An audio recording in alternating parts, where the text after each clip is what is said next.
Black hole एक ऐसा ब्रह्मांडीय दानव जो कि लाइट को भी निकल जाता है और डकार तक नहीं मारता। लेकिन ये आया कहां से और क्या हो अगर इस पर कोई गिर जाए तो इसको आज हम बहुत शानदार तरीके से जानेंगे। लेकिन वीडियो शुरू होने से पहले अपने और हमारे चैनल को सब्सक्राइब कर लीजिए।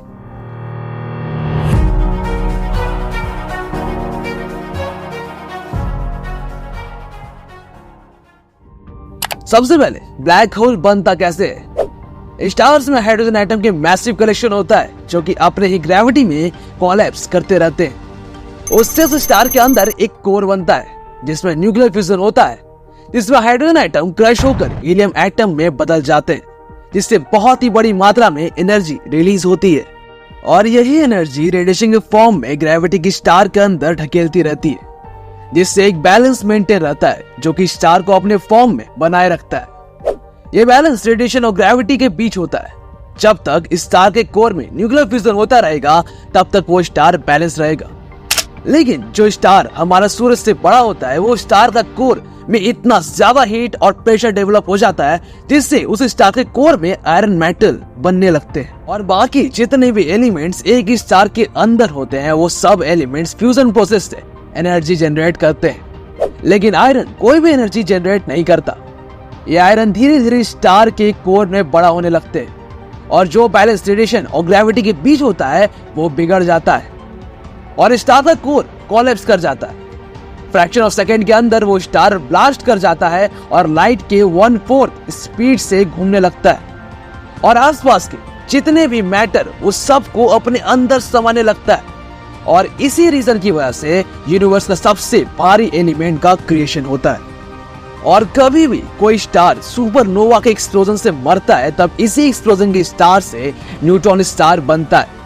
नहीं तो स्टार की मास ज्यादा होने से स्टार का कोर कोलैप्स करके एक ब्लैक होल में बन जाएगा। जैसा कि जब हम एक ब्लैक होल को देखते हैं तो हमें उसके इवेंट हॉरिजन दिखता है। इसका मतलब हम लोग एक ब्लैक स्फीयर को देखते हैं जो कि कुछ भी रिफ्लेक्ट नहीं करता। लेकिन ब्लैक होल का इवेंट हॉरिजन ब्लैक पार्ट है। अब जब ब्लैक होल का इवेंट हॉरिजन ब्लैक पार्ट है तो होल पार्ट क्या है? The singularity. हम लोग अभी तक श्योर नहीं है कि ये एग्जैक्टली होता क्या है। एक सिंगुलैरिटी इंडेफिनेटली डेंस ऑब्जेक्ट हो सकता है, मतलब जितना भी मास है वो एक सिंगल पॉइंट में कॉन्सेंट्रेटेड है जिसका कोई भी सरफेस और वॉल्यूम नहीं होता है। शायद कुछ डिफरेंट भी हो सकता है, अभी फिलहाल हमें ज्यादा नहीं पता।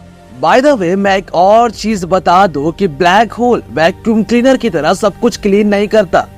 अगर हम सन की जगह इक्वल मास वाला ब्लैक होल को रख दे तो कोई ज्यादा फर्क नहीं पड़ेगा, बस हाँ हम लोग पूरी तरह जम कर मर जाएंगे। लेकिन क्या हो अगर उसी ब्लैक होल में हम गिर गए तो?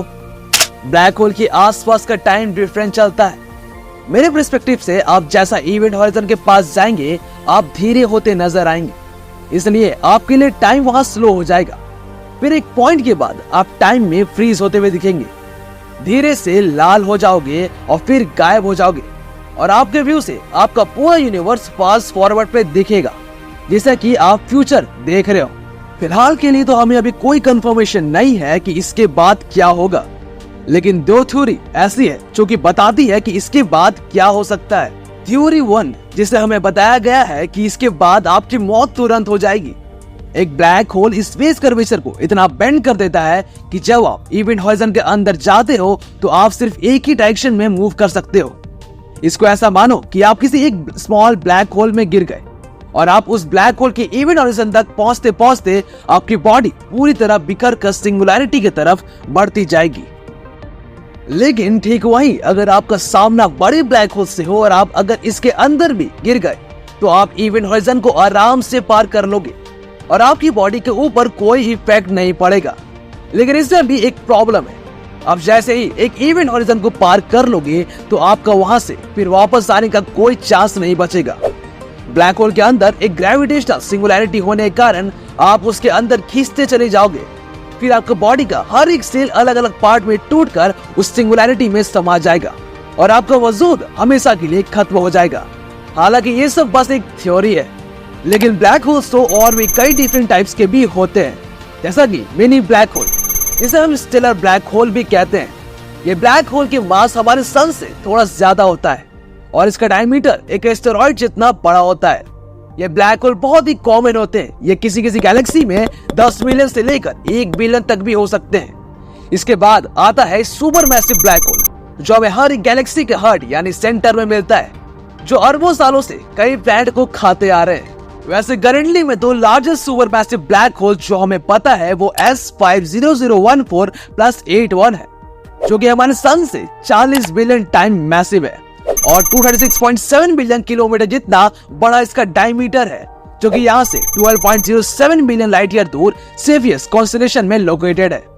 ब्लैक होल को सबसे पहले 1916 में आइंस्टाइन ने प्रेडिक्ट किया था, जो बाद में 1970 में थ्योरेटिकली प्रूव हुआ और 10 अप्रैल 2019 को ब्लैक होल का पहला इमेज रिलीज हुआ, जो कि मिसर 87 गैलेक्सी में सेंटर में था, जिसका नाम M87 रखा गया।